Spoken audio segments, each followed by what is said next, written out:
High বন্ধুরা, Jhuma Bengali kitchen থেকে YouTube চ্যানেলে তোমাদের স্বাগত জানাই। আজকের রেসিপি হলো এঁচোড়। গাছে কাঁঠাল গোপে তেল, একেই বলে এঁচোড়। সেটাই আজ শেয়ার করতে চলেছি।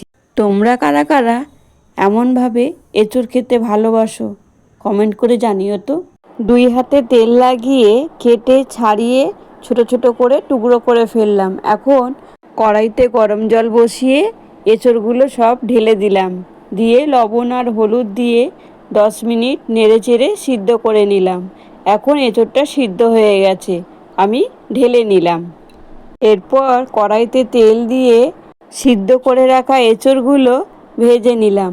দেখো এঁচোড়টা ভাজা হয়ে গেছে, এবার নামিয়ে নিয়েছি।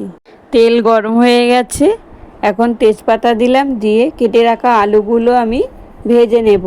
কিছুক্ষণ ভাজার পর পেস্ট করে রাখা পেঁয়াজটাও দিয়ে দিলাম।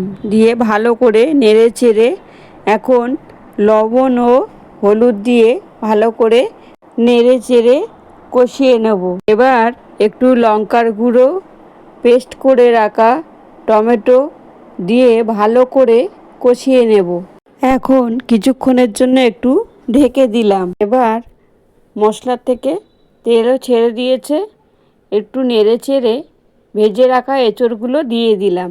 দিয়ে ভালো করে কষিয়ে নিয়ে জলও ঢেলে দিলাম।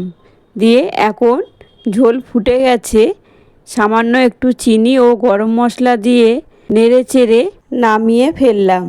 এঁচোড় রান্না কমপ্লিট। এখন একটু ঘি উপর দিয়ে ছড়িয়ে দিলাম। ভিডিওটা ভালো লাগলে একটা লাইক, কমেন্ট ও সাবস্ক্রাইব করে দিও। আজ এই পর্যন্ত, ফিরে আসছি আবারও এক রেসিপি নিয়ে। এখন সুস্থ থেকো, ভালো থেকো, টাটা, বাই বাই।